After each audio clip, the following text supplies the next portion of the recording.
সহ বাতার আশপাশের সকল প্রবাসী ভাইদের জন্য সুখবর। আমাদের বাতা এখানে গোড়াবি, ইশারা গোড়াবি এবং কি সিট কভারের পাশে মিলন হোসেন নামে এক ভাই দোকান দিচ্ছেন। উনি নতুন ফ্রিজ, পুরাতন ফ্রিজ, তারপরে এসি সহ, তারপরে oven, micro oven, fan, mini fan সবগুলা উনি সেকেন্ড হ্যান্ড বিক্রি করেন এবং কি কিনেন। ক্রয় বিক্রয় দুটোটা আমাদের মাঝে হয়। বর্তমানে আমাদের এই দোকানে আছে এই যে একটা দেখেন আমাদের মিডিয়াম ফ্রিজ। এই ফ্রিজটা আমাদেরই বিক্রি করা হবে, সেল করা হবে এবং কি রিপেয়ারিং করা হয়। মেকানিক্যাল কাজ উনি ভালো জানেন, উনি অভিজ্ঞ, এগুলা রিপেয়ারিংও করা হয়, ঠিক আছে।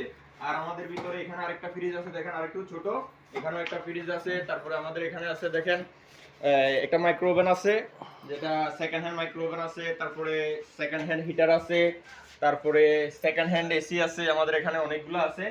তো বাতা সহ বাতার আশপাশে যারা আছেন, বাতা বাঙালি মার্কেটের আশপাশে যারা আছেন, পাইপ বিল্ডিং, গোড়াবি, সিট কভার, এখানে যারা আছেন আমাদের বাঙালি বন্ধুরা সবাইদের জন্য সুখবর। হ্যাঁ, আমরা অনেক ডিসকাউন্ট প্রাইসে বিক্রি করি জিনিসগুলো, আমাদের কাছে আছে। যদি কেউ নিতে চান আমাদের সাথে যোগাযোগ করতে পারেন। আমাদের এখানে নাম্বার আছে ঢাকা এসি ওয়ার্কশপ, আমাদের এই নাম্বার, এখানে মিলন হোসেন নাম্বার আছে, নাম্বারে যোগাযোগ করতে পারবেন। আপনাদের জন্য ওয়েলকাম, শুভকামনা রইল, আসবেন, সবকিছু আমাদের এখানে ডিসকাউন্ট প্রাইসে পাইবেন, ঠিক আছে। আসসালামু আলাইকুম রহমতুল্লাহ। আমি মিস্টার কে কে খান, আমার পক্ষ থেকে সবাইকে বাতাস সহ আশেপাশে যারা আছেন সবার প্রতি ওয়েলকাম, সবার প্রতি সালাম। আসসালামু আলাইকুম রহমতুল্লাহ।